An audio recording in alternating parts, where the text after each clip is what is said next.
Welcome to our broadcast. We're in Wilmington, Delaware, the home of many people, including the DuPont Corporation, one of our underwriters. We're pleased to come here to talk about national politics and local and state politics with two of the politicians who represent this state in Washington. They are Senator Joe Biden. He is chairman of the Judiciary Committee, and Congressman Mike Castle. He's a former lieutenant governor and governor who is now the congressman for Delaware in the United States Congress. We're pleased to have them here this morning in Delaware on the banks of the Brandywine River in Wilmington to talk about what direction the country is going on. I welcome you to your own home state. It's a pleasure for us to be here. Thank you for coming this morning to do this. Senator Biden, is the United States going to invade Haiti, and is that a wise move? I don't know, and I think it's probably not wise. When I say I don't know, although I'm on the Foreign Relations Committee, the President has made clear to the committee and the membership of the committee the same thing he's made clear to the public, that he is fully prepared, is engaged in an operation that is going to allow him to do that successfully if they conclude that should be done. But I think he needs congressional approval in order to do that under the War Powers Clause of the Constitution. There is not an overwhelming sentiment, at least in the Senate, I don't know about the House, there's not an overwhelming sentiment that this is in our national interest, that we have a vital interest at stake there. And so I think it's very problematic right now. It's a difficult decision for the President to make. If you looked at the weekend interviews with Secretary of State Warren Christopher, who said all the diplomatic avenues had been closed down. I think that's correct. They have been closed down. There is I refer to as they refer to it as the military junta there, has made it clear that Aristide is not in any circumstance welcome back. They have no intention of yielding the reins of power. They are a small minority that are running a dictatorship in that country. And the only consequence that it has immediately for direct U.S. interest, it continues to ferment this whole notion of what we would refer to, most Americans refer to as illegal immigration, a great pressure to take and or for people to escape to the United States. But the administration has gone about it in a way, I think, that has been wise thus far. It has consulted with the OAS. It is the Organization of American States. It has the agreement of the countries in the Caribbean that if there is no settlement that is a peaceful settlement, i.e. the junta leaves, then the invasion is a possibility. But big nations have difficulty bluffing. It seems to me that brinksmanship is a dangerous game, not dangerous in a military sense here. My concern is if we invade Haiti is not that we will not be able to very rapidly dispatch the present government there or the dictatorship that's there. That'll be done quickly and I think with very little physical loss of life. But then we're put in a position not unlike Mike and I faced as congresspersons in Somalia, where there's a need to then reestablish a government. That's the hard part. That's the question I think that is the most troublesome to most of us, and that's the thing I think the most nettlesome problem for the administration. I want to come back to some of the points you raised. Congressman Castle, do you favor an invasion? No, I do not favor an invasion of Haiti. I mean, the real question, Charlie, is what do you do if you get Haiti? I mean, do you really want it? Do you really want to have to manage it? I imagine, in all fairness, we could probably take Haiti in 12 hours if we really went through an invasion process. It's very simple. But I'm very against that. But I think the whole thing begs a larger question. And when America became the sole superpower, as we have in recent years, it appears that the whole world turns to us when there's a problem, any place, be it in Africa or Bosnia or in Haiti or Cuba or whatever it may be. And all of a sudden, America sort of has this commitment to go into wherever there are non-democratic actions taking place. And we seem to have a enhanced responsibility that I think worries the American public. I don't think we want to risk the lives of men and women going in there. I'm not sure we want to risk the political cost of taking over these countries, and frankly, the financial cost of taking over these countries. We struggle to do health care. We struggle to do a good crime bill. We struggle to do a lot of things. And all of a sudden, we have this sort of an imperative that we have to do these things. agree with everything that Joe said. I think we should work with the Organization of American States, an organization we don't know a lot about here in United States of America, but in the Southern Americas, it's a very significant organization, and I'm not sure that all the diplomatic avenues have been totally shut down. Give them more enhanced power to try to work with us, to try to do something. It clearly looks like we're on the verge of an invasion. Why then, with the opposition of the two of you, with the fact that the country doesn't seem to be in favor of this, is the president looking like he's going ahead with it? We can only speculate. To the president's credit, generally the executive branch knows things that we in Congress do not, for obviously reasons of confidentiality. But there are rumors that there is a great deal of pressure from members of Congress in the Black Caucus, among others, to do something about Haiti. But that means he's engaging American troops because of political pressure within the Congress, which would not seem to be a wise wielding of American power. Well, certainly, and I think everybody would agree that's not a wise wielding of American power, if that is true. We don't know if it's true or not, but you do hear these rumors. And I think the time has come to come to Congress. I think the way to really resolve that problem, Charlie, is to come to Congress to seek under the War Powers Act the right to invade Haiti.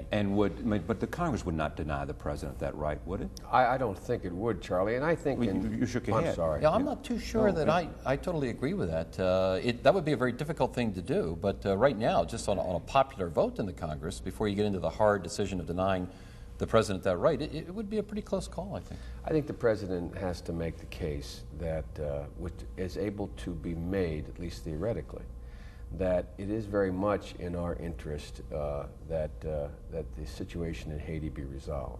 The reason for that is that Mike makes the broader point, and I agree with him, that we are the only superpower left standing. The rest of the world is in disarray. We are called on to mediate and or be involved in everything that happens in the world. But it's a very different thing when something's happening several hundred miles off your shore. This is our backyard. This is our front yard. This is a pond which we control. This matters in terms of our ability to influence events in every country from Venezuela to Colombia to Argentina. If the United States of America allows a chaotic circumstance to exist that close to its shore, notwithstanding the fact it's not going to fundamentally alter our position in the world no matter what happens in Haiti, that it does have effects on our ability to generate consensus on much more important issues throughout Latin America that we're going to be facing. Everything from international drug policy straight through to determinations of how we're going to deal with the breakdown of democratic institutions in other countries in the Caribbean. But do you believe that the Congress will give the president the power if he comes and asks for it? If the president comes and makes a case, articulates why it is in our interest to do this, and says he wants this power, my guess is he would get the go-ahead. If he can make the case. If he makes a case. He can make a case I may not agree with. There is a legitimate case to be made.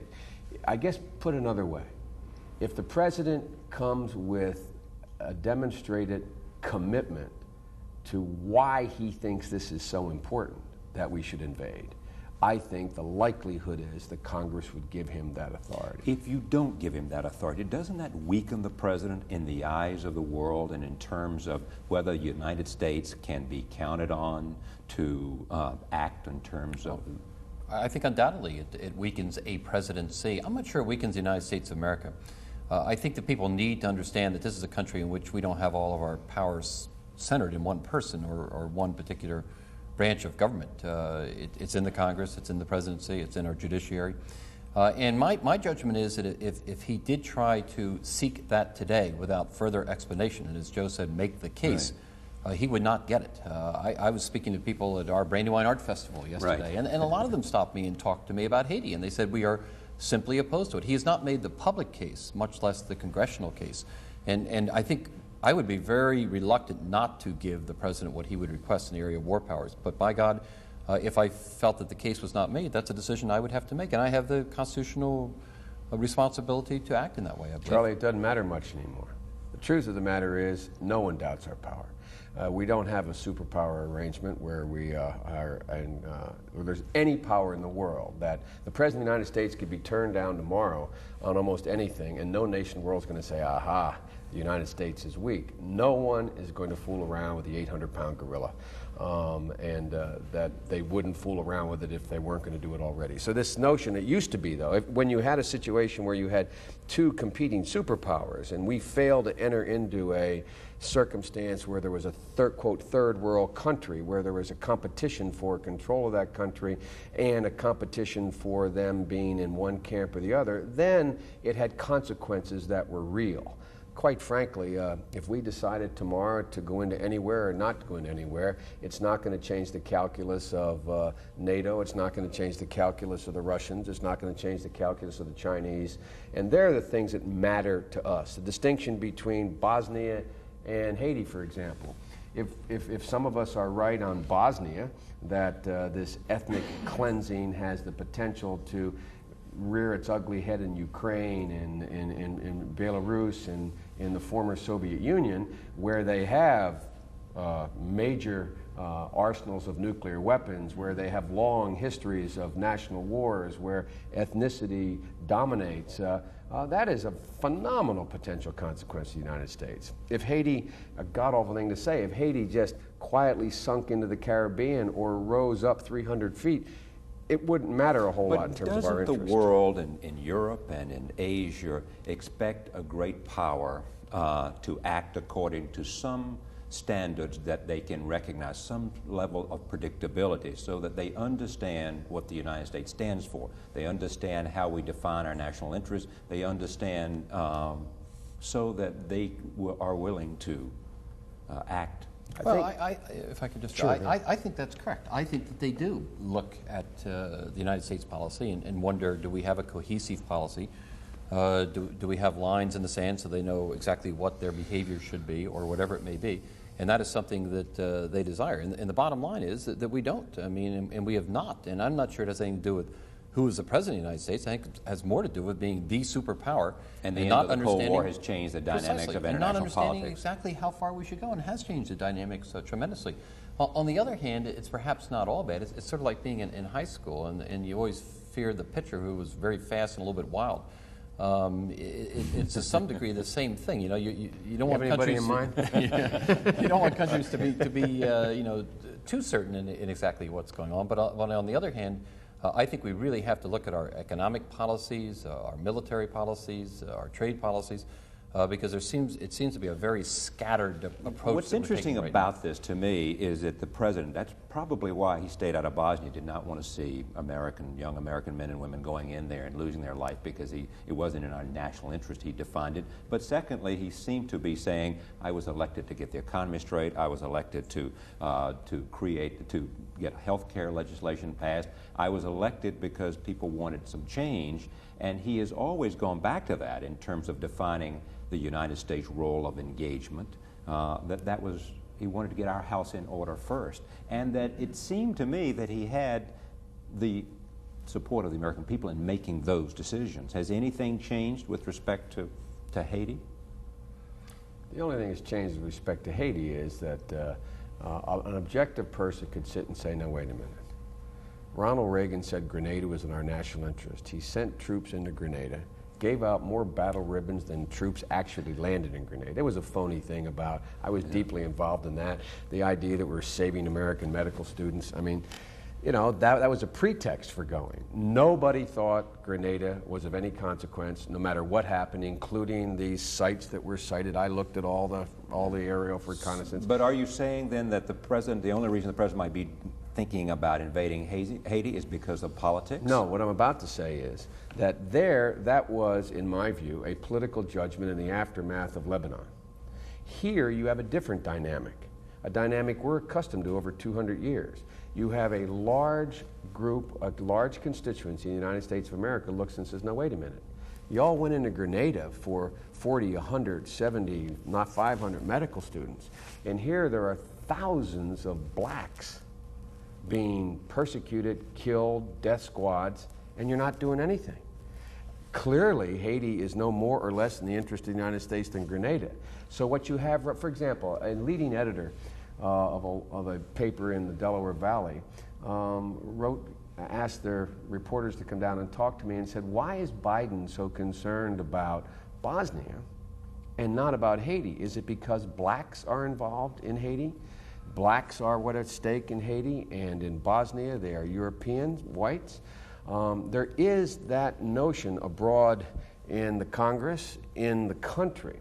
It's not substantially different than when Lech Walesa came along and all the polls in the state of Delaware and the United States of America focused, or when Israel is in trouble and the American Jewish community and those who believe strongly in Israel focus. Or you can list throughout our history circumstances where our multi-ethnic community looks to things happening in a constituency that they are from, represent, or feel having a stake in. So the dynamic here, the political dynamic, isn't one, in my view, where the president says, you know, if I invade Haiti, do it quick, get it done, boy, that's going to take people's minds off of... As Grenada did for President Reagan. But there's a different political dynamic here, and that is that there is a large constituency in America that is saying, hey, wait a minute, is the reason you're not paying attention over there because those folks are black folks?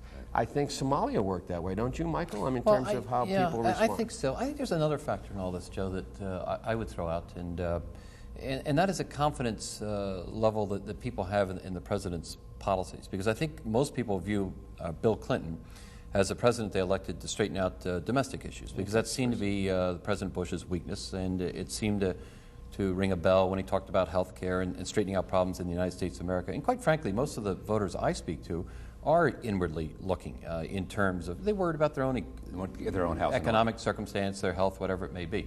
On the other hand, I think people generally recognize that Reagan and Bush, either themselves or the people around them, had a great deal of expertise and a great deal of interest in foreign policy, and particularly in the Bush years, in the war in the Middle East. There was huge confidence in Colin Powell and Dick Cheney and the people around him. And that is missing. And frankly, I think it's missing in Congress. I was in a session, I'm sure Joe was probably there, in which there was the confidence in Congress, or what? I think there's a lack of confidence in Congress Clinton on the part of Congress in the role that we're carrying out in terms of foreign policy. And when those people come, when Warren Christopher and these people come to the Hill, they're tough questions to ask. It is not an easy time for them because there's some real doubt about where we're going. It's, again, part of this problem of being the sole superpower, but it's also a real questionable approach to foreign policy. Articulated and coherent policy it's just that people not there. can And so all of it's questioned. Everyone's questioning every direction we're going in foreign policy. You don't disagree with that as a Democrat, do you? No, I don't. Because you've differed on Bosnia, you've differed on two. Let me turn to the president. You knew Bill Clinton well from all those governors' conferences. I suspect that's where the friendship began. You have worked with him as a senior legislator. George Mitchell called you most underrated legislator in the Senate. What's happened? The new CNN poll that I read yesterday showed an approval rating dipping even lower. You know, I really don't have an answer to this. I knew Bill Clinton very well for 8 years. We actually worked together on a number of issues together. He was articulate. He was very good in negotiation in terms of resolving problems with governors of both parties in a bipartisan sense. He was always full of energy. He ran on that basis, got elected certainly on that basis. And my judgment was that he would be a successful president, that he was really touching on the issues of interest to Americans. His presidency, in all fairness, and I still like him personally, but his presidency has just not succeeded. I can't believe... His presidency is a failure?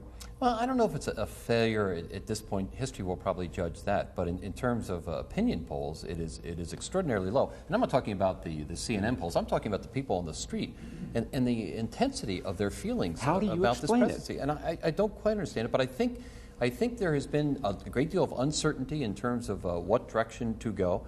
I believe there is a feeling, particularly in the health care issue, for example, that it's a federalization of an issue that should not be federalized. You're seeing a lot of sort of too much big government and just too much doubt about what direction we should be taking. And somehow it's just accumulated. And I'm not sure, in all fairness, that the media doesn't have a role in this. I think it has become extraordinarily hard to be president of the United States of America. I don't care what party you are or who you are, but when Rush Limbaugh and all the others get on the airwaves and start to nitpick at every single thing you've done, I think it becomes very, very difficult to have good, solid policies the public approves of. You helped the president on the crime bill.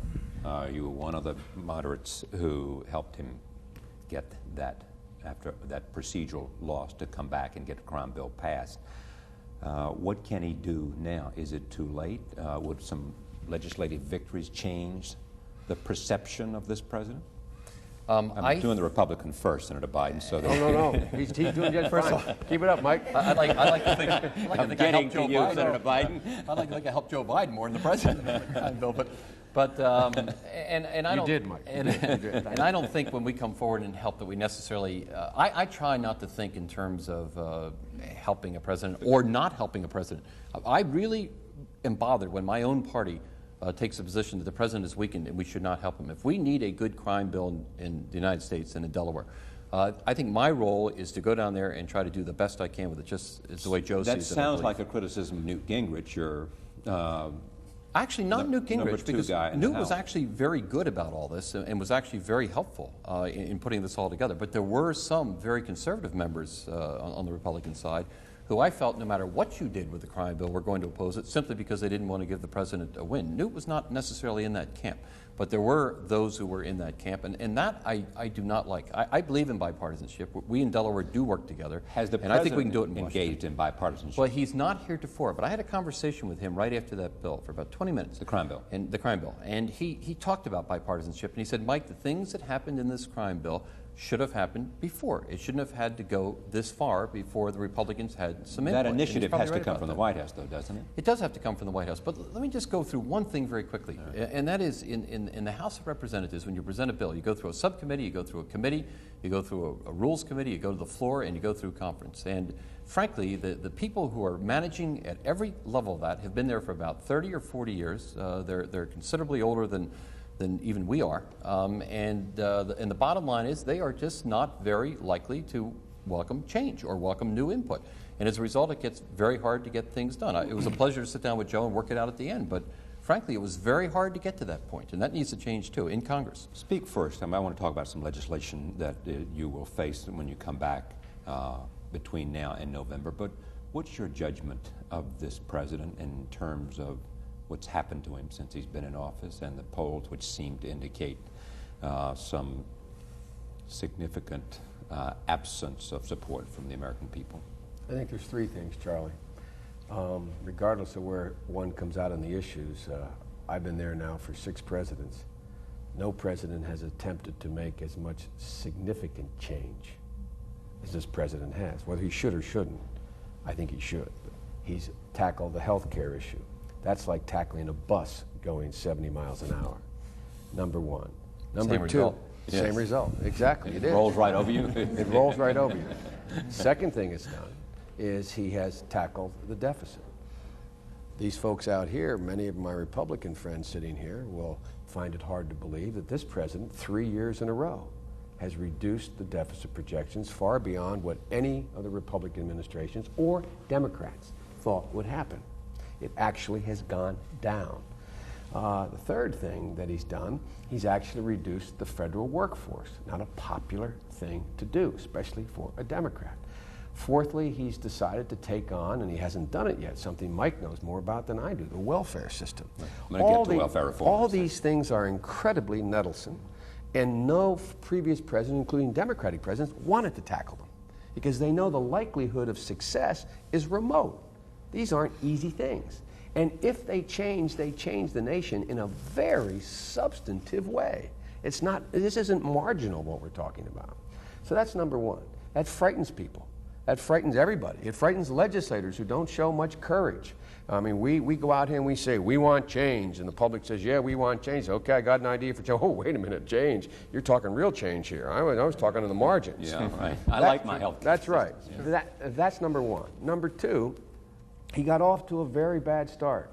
I think from a staffing standpoint and the way in which he approached the office, it got off very slow, very cumbersome, and as a consequence undermined his authority with the outfit he has to work with, that is the House and the Senate.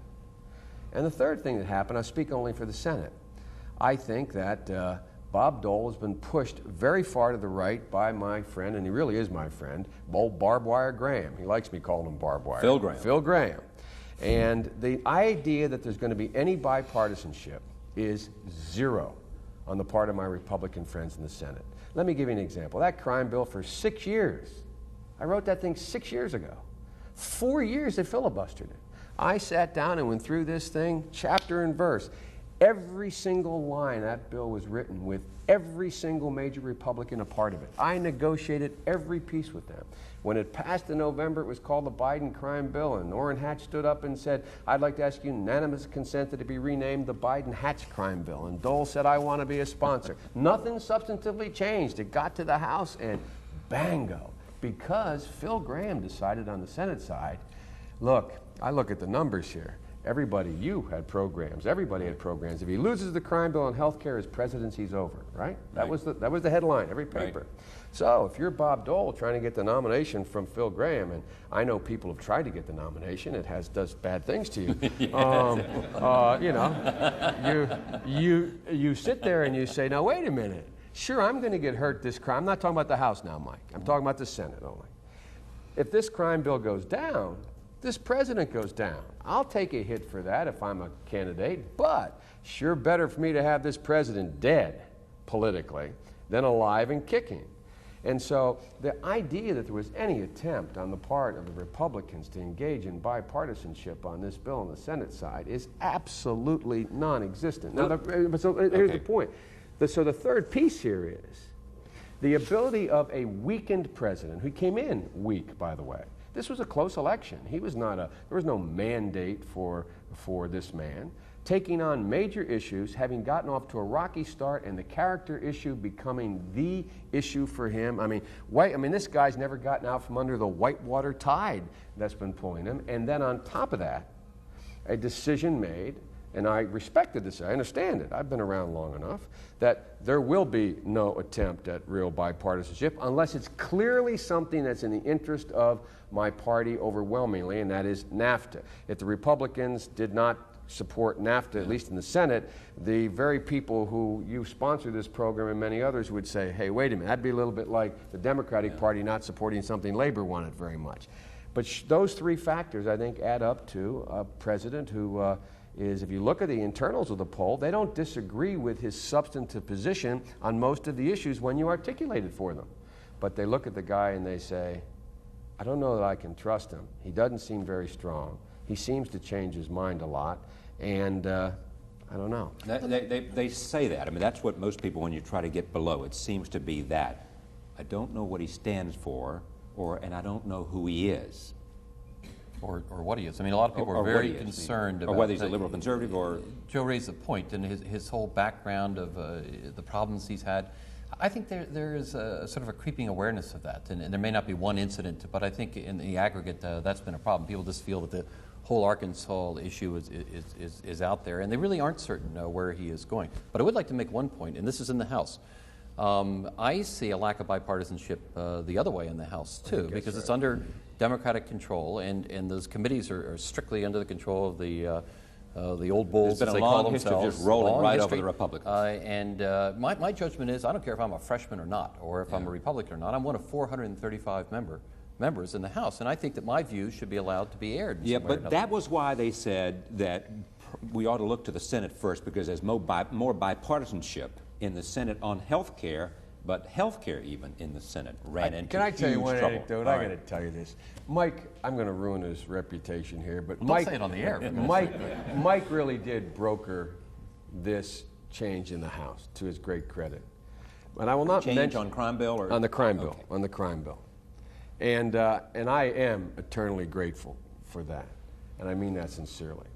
But we'd have these meetings in this little side office, which was a hallway that connected the majority leader, Gebhardt's main office, with his Xerox room and a couple other ancillary rooms. And it wasn't much wider than 10 feet, was it, Mike? No. And so we'd be in there with the Speaker of the House and the leadership of the I was privileged to be the only senator they let in this room, but at any rate, I won't mention a couple other, and it was a moving crew led by Mike, different Republicans coming in. And we walked out after one of the meetings, and one of the freshman turned to another freshman, Republican, and said, "Can you believe it? My God, we actually were talking to the speaker." And to me, it wasn't Mike, Yes. but to me it was astounding, and I'm trying to make Mike's point. Have you ever talked to the speaker? No, Mike Mike, did, no. but it was astounding to me. In the Senate, a freshman senator comes in, and a freshman senator says, "Okay, this is what I think, and this is it." And the majority leader, minority leader has to talk to him. There is constant discussion, but it amazed me, as long as I've been there, to realize that these Republican junior members were astounded by the mere fact that they were actually negotiating. Is that a fair statement? Oh, absolutely fair. And that's one of the reasons that Gingrich has done so well in terms of the organization of your party, because he stood up to he stood up to Jim Wright, and he stood up to Tip O'Neill. Exactly. But his role in this is very interesting. He's a very interesting politician, very bright guy who's changing his ways, and he understood that we, as more moderate Republicans, really wanted to do something, and he helped us carve that out. He said, "I probably won't go along with it, but here's what you need to do." And we worked through his office, and we had Senator Hatch in there, and we kept going back to them. Even though they didn't agree with what we were doing, they gave us the opportunity. And I give Newt a great deal of credit for that. He's broadened his thinking, I think. Don't a lot of Americans who, are really saying, I don't really want to see health care legislation. It's not high on the scope. Is that a fair reading of what you find when you come back to Delaware? We're going to probably have different views on this. I think it's high on the scope, but I don't think it's high in the scope in terms of they're looking for this omnibus bill to come down and get it. For example, the people it's a strange thing, and Mike and I have not talked about this, so I don't know what his experience is. 22 years ago, when I started in the Senate, the only impetus for anything having to do with national health care came from the labor union people. Ironically, as this thing started to come to a head in the summer, the people I heard from most were DuPont employees, Hercules employees, and DuPont company type, the major companies. All people who had good health insurance plans. Right, and all wanted national health care. Because what happened here in this city, what happened here in this place, is that people who had great health care plans, because of the necessary, and I'm not second guessing the restructuring, I don't know enough about to know whether or not a company should or should not have restructured in a certain way. But with the restructuring, notwithstanding there were generous plans, as I understand it, offered by the various large companies in the state of Delaware when people were let go and they still got their health care and they still got other things. But what happened, all of a sudden, people who never thought about health care before are sitting there thinking, holy mackerel, I may be the next guy laid off and I may lose health care. I'm 55 years old. I have a pre-existing condition, or my son or my daughter, my wife.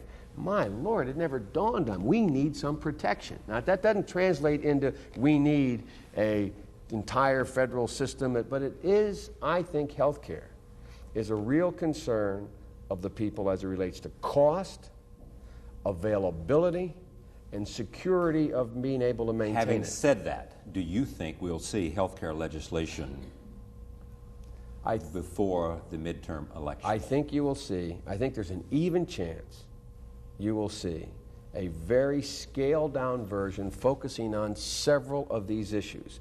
The issue of pre-existing conditions, for example, may be covered. But I must acknowledge to you, this is not my thing. I do not have any legislative authority other than a single vote. But as I understand from my meetings with Chafee, the leading Republican, trying to put together something, and Mitchell, there is a reasonable prospect, at least in the Senate, there will get some scaled-down health care proposal that will not in any way mirror universal health care, will not be a national health care plan, but will deal with some serious problems. Okay, but do you think that as well, that we'll have some kind of legislation that both houses will pass? I'm not as certain as Joe will have any kind of legislation. I think we need to understand, Charlie, that, and this is why the president's plan is so opposed, and it is. It is just almost universally opposed. It's not even at this on the point. table. It's not on the radar screen, but I don't think it's on the radar screen for next term either in Congress.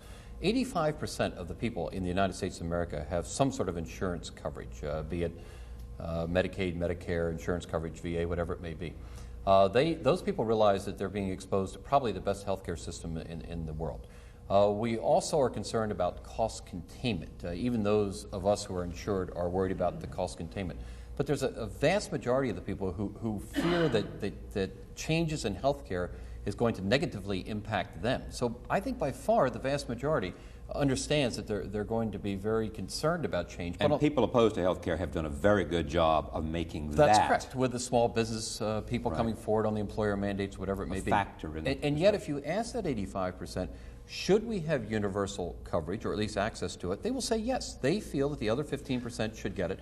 And they want us to contain costs, they want us to expand coverage, but they don't want the government to interfere too much. But none of these plans do that yet. And until we come up with a plan that starts to go in that direction, which is a much more minimal change than the President is talking about, I don't think you're going to see significant health care changes. You may get something just so we can say we voted for something before we go back to the electorate for the last 4 weeks before the election. For those people who are Americans and concerned citizens, why shouldn't they say, when they look at what's happened to health care legislation, and say, boy, this is what's really wrong with the legislative process in our country, and this is what's wrong with Washington. There is clear polls that people wanted health care, all those kinds of improvements, but somehow everything's gotten lost because of television advertisement, because of the competition among plans, because it's gotten so laden with everybody's individual interest, and you have, in the end, no legislation, and you have no change, and people are saying that's what's wrong with Washington. I don't agree with that. I think that's what's right about Washington. What has happened here is that the President has put together all the powers of the executive branch and the presidency to try to get a health care plan done. The public has examined that, as well as the special interests, whatever, but the public's examined it, and the public has said that plan is wanting, and I think that democracy has worked in that case. They Bob want Dole healthcare wants changes, health but care not that legislation, plan. he says, and John Chafee wants health care legislation, he says. 2 Republicans. You've got George Mitchell wants health care, Bill Clinton wants health care. I mean, shouldn't the American people say, with all those people wanting change, why can't we get it? Why is it that this ends up as political gamesmanship? We should get it. But to date, the health care debate has been totally dominated by the President's plan. And that plan, I think, has been rejected. I think as you start to give the more moderate plans, the bipartisan plans, and I've worked on some of these, a chance, you will see evolving slowly the plan that we are going to adopt. And I think that may happen in the next Congress. So the reason we don't have health care is it the responsibility of the President who initiated health care in the first place and put it on the agenda? Because the President continued to press for a plan that was rejected by the public, I think, some months ago, when we should have switched to a different mode of trying to get to the same place. I want you to jump in because I got a question. Go ahead. I love him, but I disagree completely on that. Bill Clinton or Mike Castle? With Mike Castle. I seldom do, but I do here. Let me tell you why. I think what the American public should look at and say, it is reprehensible that so many lies have been profligated about health care, that so many millions of dollars, over $150 million spent by the insurance industry on absolutely, totally inaccurate characterizations of the proposals that have been put out.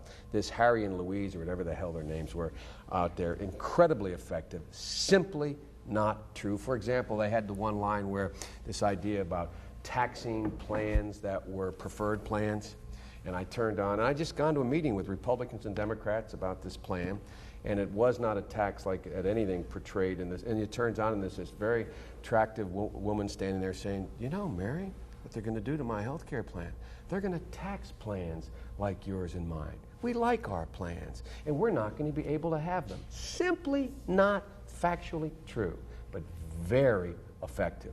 What they should be concerned about is the amount of money special interest groups are able to spend, left and right.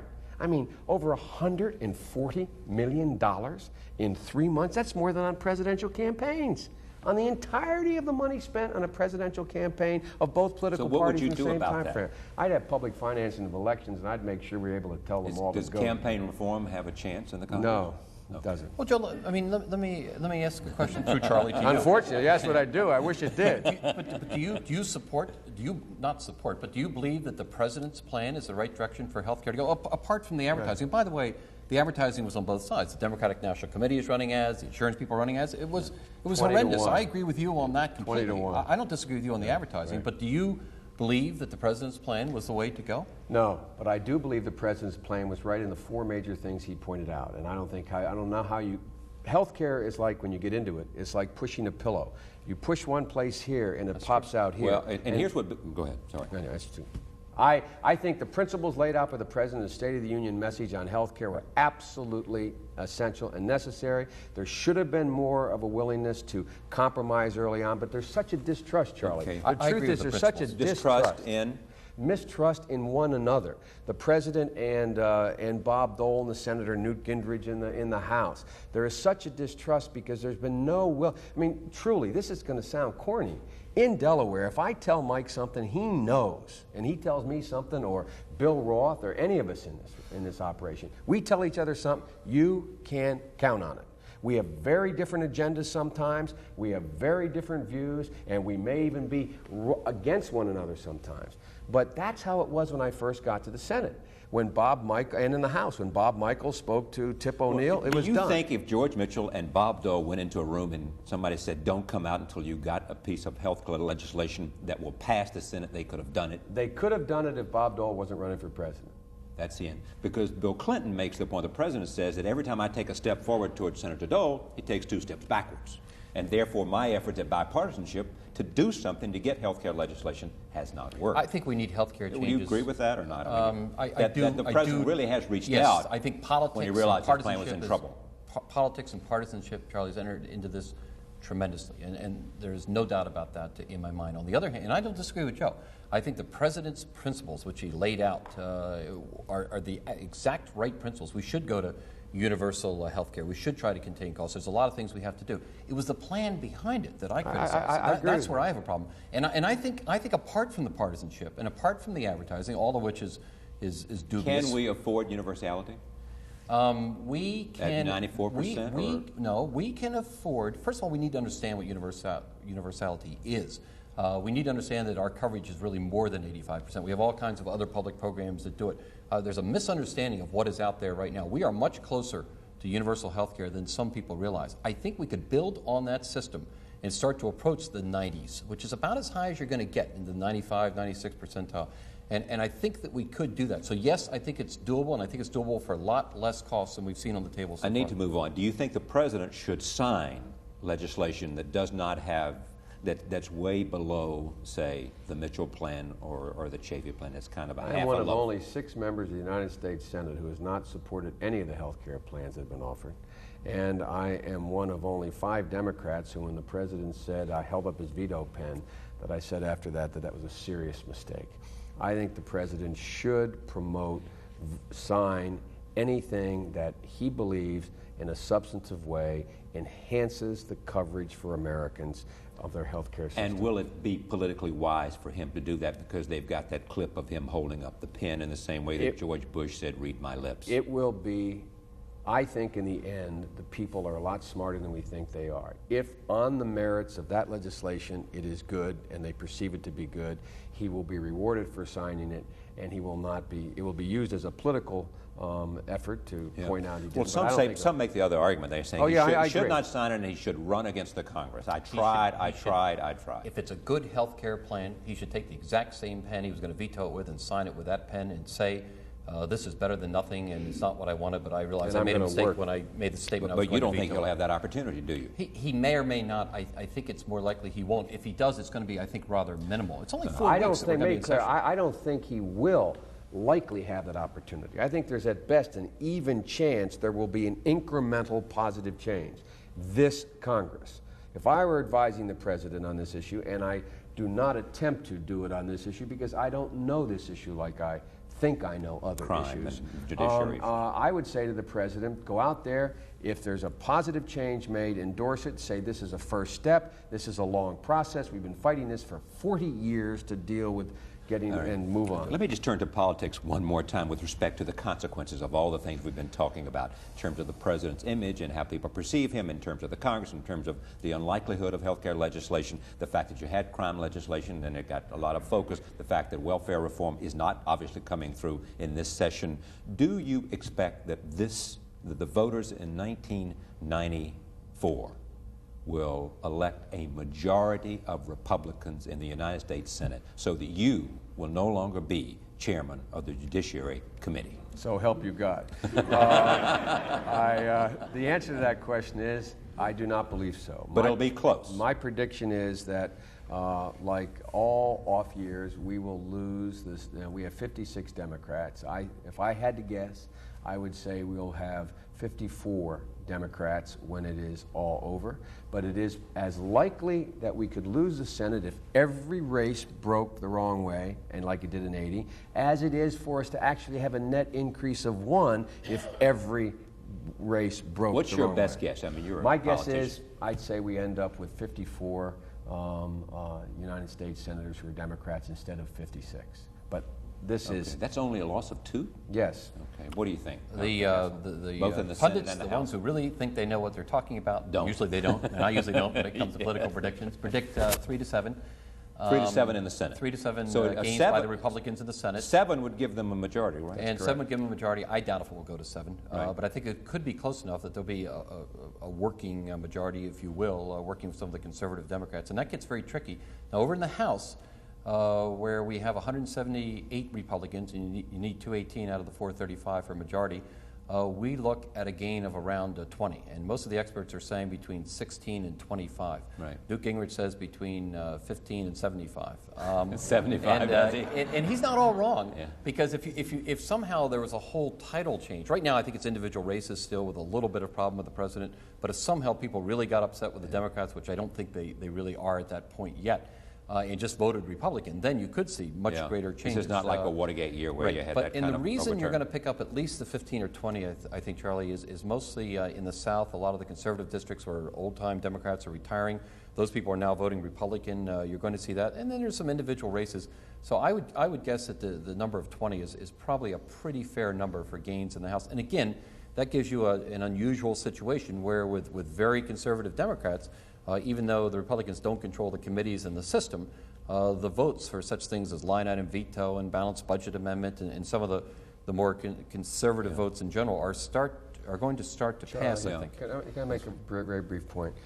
One of the reasons why in the Senate it is the Democrats are in greater jeopardy is we have 22 seats to protect out of the 33 that are up there. Whatever party has the most seats to protect is in the most difficulty, number one. Number two, take the Delaware Valley.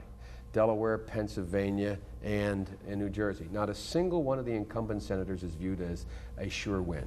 Not a single one. And every senator running this time in both parties, Orrin Hatch, I think the last poll showed he'll probably win. Orrin Hatch in Utah, the most Republican state in the nation, has a 38% re-elect number. The senators all across, every single senator is suffering from, both parties, the same problem that the people are dissatisfied with, upset with the government. Incumbency is not the thing to be this time. Well, coming down here on the train last night from New York to Wilmington, I read a Boston paper said Senator Edward Kennedy, your colleague, is in trouble in Massachusetts. Well, I don't know if to comment. I'd be very surprised if he were to lose. My grandfather Finnegan used to have an expression from... Your grandfather who? My grandfather Finnegan. Finnegan. We're from Scranton, Pennsylvania. Are you related to the Kennedys? No, I tell you what. Some Irish blood there somewhere, though. Someplace. You can tell by our lack of fortune we're not. But he used to say, whenever you'd hear him talk about, he was very interested in politics, and he was a newspaper man, and he would say, not something we admit a lot in our family, but journalism? Journalism. He would say the following. He'd say, you have to have somebody to beat somebody. Right now we're talking about these people being vulnerable. Right now we're talking about President Clinton being vulnerable. I promise you, if Bob Dole's the nominee, look at all those polls you talked about, every single Republican potential nominee in the very polls you cited, when they run that person versus Clinton, Clinton wins. Right. Every one of them. That doesn't mean it will end up that way. I have enough trouble predicting what I'm going to have for lunch, let alone what's going to happen in American politics. But the point is that you have more people running this time, at least in the Senate, in both parties, who are vulnerable. Vulnerable based on this thing we call the re-elect number, the question we all hate being asked about ourselves, which is, if the election were held tomorrow, would you vote for Charlie Rose, or is there anyone else in the world you'd rather see? That's considered the rock bottom number you look for. It's considered in politics, if you're below 50%, you are vulnerable. If you're below 40%, you're usually out. If you're above 60, no one can beat you. And there's a lot, the majority are sitting, I think it's fair to say, Mike, below 45%, Right, Democrat and Republican. but let's then move it ahead to 96. Do you expect Jesse Jackson to get into the race in 1996? Oh, I don't. God, the last person I predict anything about is Jesse. Yeah, all right. But, I don't have any idea what Jesse. You're not of that wing of the party necessarily, but do you think someone from the left wing of the Democratic Party will challenge the president? I think there's a Jesse may, but I don't think anybody else. I think if Jesse did it, he would do it as a spoiler because he would have had enough And of will Bill it be a Clinton. And I think spoiler? that's a possibility. Yeah. I mean, I wouldn't take it off the radar screen right now. I think there may be a challenge, though, in a broader sense. I don't know where it'll come from. To President Clinton within his own party. If he does not strengthen in the next year, I think you may well see somebody of the mainstream come forward and say, I'm running against the president. Even though, you make a bet on that. It's not going to be Joe, I guess. Even though the economy is in great shape. Yeah, I can guarantee I think... Which is the one thing that he campaigned on. The economy remember the Clinton campaign, it's the economy stupid. The economy is in pretty good shape today. And the president's re-elect numbers, as Joe has pointed out, are very low. His popularity is very low. I think if it stays that low, he has a problem within his own party. Who's likely to be the nominee of your party? That's a good question. I would suggest that the Bob Dole is running and Phil Gramm is running. I would suggest that Dick Cheney is more likely to be the nominee. I would pick as a dark horse Lamar Alexander, the former governor of Tennessee, as an individual. Jack Kemp seems to be, I don't know, less interested or something is happening there. I don't know what. I think if people believe that Dick Cheney is healthy, he's had some health problems, that he becomes a very attractive You agree with that because of his credibility in foreign policy, primarily? Absolutely. I think that's a big because factor. of his demeanor as well. Mm-hmm. I mean, meaning authoritative. What? Yes, Dick Cheney has what they refer to in the military as a command presence. He is a guy who, when he says something, he's the kind of guy I would not want to run against if I were an incumbent. George McGovern once said, or Mo Udall said, I think, both who'd run for president, said, once you get it in your blood, nothing will ever destroy it, the idea of being president and running for president, except that embalmer's flowing. I disagree with that statement. Have you lost?